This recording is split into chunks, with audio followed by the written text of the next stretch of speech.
For the Record, from the creator of the award-winning Remarkable Results radio podcast.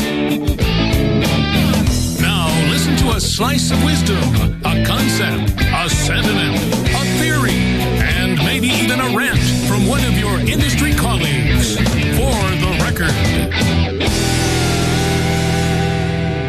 Hey, Carm Capriato here with episode 49 of For the Record, where in just a minute, Tom Lambert from Shade Tree Automotive in Layton, Utah, explains why not everyone needs to be his customer.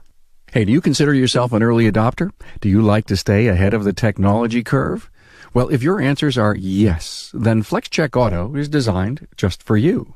Not only is the FlexCheck Auto digital vehicle inspection platform flexible and 100% customizable to your shop's needs, it's the most innovative DVI software available. DVI is revolutionizing the auto industry, and if you've been thinking about making the switch from a paper inspection process, well, start your 30-day free trial with FlexCheck Auto today. You'll be joining the industry-leading, cutting-edge shops that are enjoying increased average repair order and more satisfied customers. Go to flexcheckauto.com and get started today.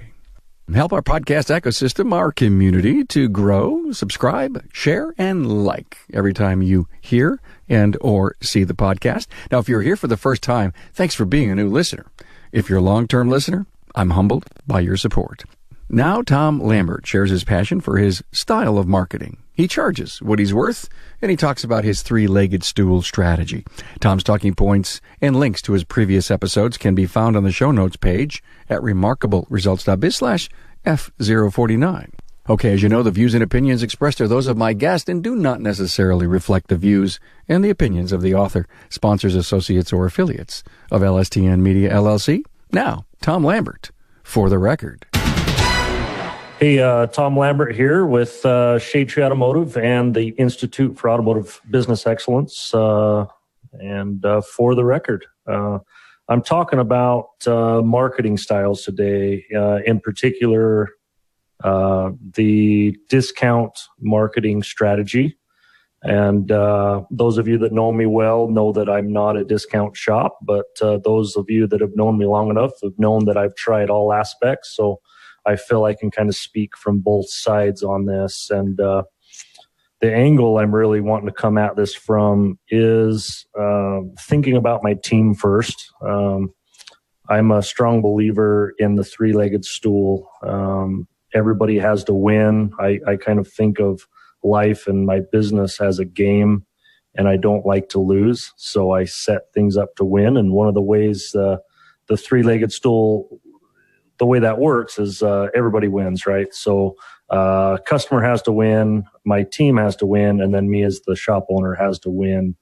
And discount marketing or just marketing in general has a big part to play in all three legs of that stool. So, and also with the three-legged stool theory, honestly, all three legs having to win, I actually rank my team kind of the most important leg, to be honest. So I believe in taking care of my team as best as you possibly can. And then that's where the magic happens. They just in turn take care of my customers good, which in turn take really good care of me. So I've done every job there is to have in a shop, from pushing a broom to turning a wrench to selling at the counter, and now to doing the marketing and just being an absentee, if you would call it that, owner. And I firmly believe the service advisor position is one of the most difficult positions to hold down in an office.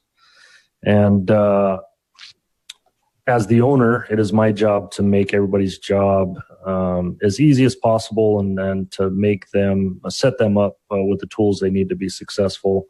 And so that's what I do now. All I do generally is I set the vision of our business and get everybody empowered to follow me there.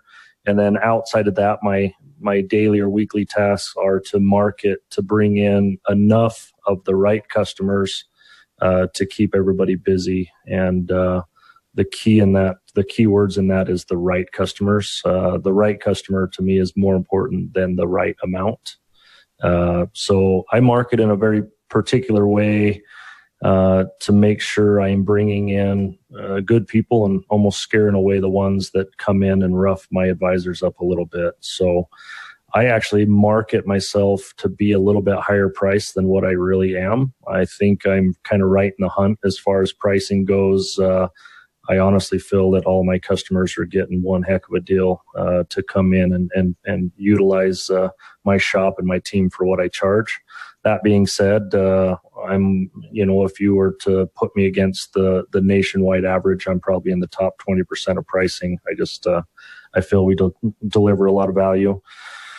So why would I market myself as being a little bit higher price than what I really am? It really qualifies customers. There's enough people out there that like the way we do things that it's taken me a long time to learn it, but I've slowly learned that I don't need everybody as my customer. I have to be nice to everybody. I got to help everybody, but that doesn't necessarily mean I need to help them in my shop. I quite oftenly help somebody on the phone or somebody that stops in find a different spot. I know the cheapest shop in town, and I send a lot of referrals there. If that's what somebody's looking for is the absolute cheapest, I just can't compete in that arena with what quality of parts I use and how I pay my folks. So marketing to bring in the customer that likes what you have to offer. We're a big service-based shop. So honestly, we market fun. We try to attract people in that want to have fun with us. And quite honestly, if you are ornery, we'll give you a break. But if you're ornery 2 or 3 times in a row, you're no longer our customer, because I got good, happy people working for me, and good, happy people like other good, happy people. So we market to just good, happy people that make our day better rather than rough myself and my advisors up. The other thing we do is we market quite often to people looking for very specific terms. So I don't really blanket like SEO wise, right? We all know we've got to be dominating our area in auto repair near me and AC repair near me and all that fun stuff. I go one step further and market to very specific vehicle owners. I have learned that there's a few makes and models that are more commonly driven by the customers that like what we have to offer. So I actually market very, very specifically. Even though I'm a general auto repair shop, I actually go after very specific makes and models to kind of cherry pick a little bit higher odds of finding the customers that like what I have to offer. So that's kind of a little bit on how I do it. The other side that when people get me talking about the discount model, I honestly feel it's hurting our industry a little bit. In talking with kind of people outside of our industry to kind of get a feel for what they view us as and our industry as, they view those discounts. If somebody can take a timing belt job and it's $1,000 at my shop, and then it's $700 down the road, they really wonder why there's that big of a gap. So they automatically feel that there's that much margin, so they really feel like, we all know, any of you that know your numbers know that the average shop owner across the U.S., the average shop owner nets 4%. So we also know that $300 off of a $1,000 job is a heck of a lot more than 4%, right? That's 30%. So if the average shop owner is only making 4%, yet you can be 30% less on a job, that's not telling our story, right? That's making we're training the audience out there that we've got huge margins and that we can charge whatever. We just pick a number of what we want to charge, and then they kind of got to haggle it down. So I'm a firm believer, and we all need to price ourselves at what we need to make. I'm a bottom-up price guy. I know how much money I need to make. I know how much money my team needs to make. And then I know how much work I've got to get done in order to control my pricing to the end customer.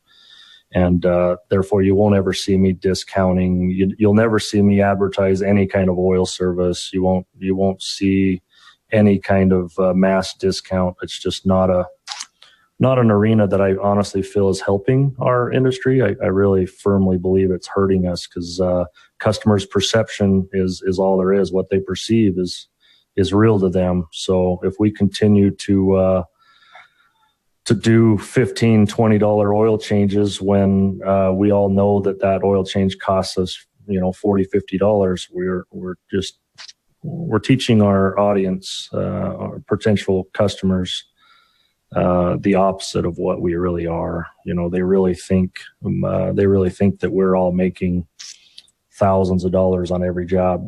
We can sell them a job for $1,000 and they think we got $1,000. Whereas if they really knew the truth, they would know if we did $1,000 job, the average shop owner made what, $40, the dialed in shops made $200, so, for that reasons, I would really encourage and honestly, I feel like, the things are changing. I feel the industry is kind of going in the right direction. I know Carm and I have talked about this recently that it feels like the tide's changing a little bit. There's less and less discount everything you can, go after every customer, slash prices to gain market share, and then take it from there. I really feel like shows like this and a lot of the coaches out there in this industry are really pushing us to start doing the right thing. And I know I'm getting a lot of traction right here in my local area. Everybody seems to be kind of shying away from that and really spending the time to go after the customers that better fit us rather than going after everybody with some crazy buy now deal. So that's a bit it for me. That's Tom Lambert for the record.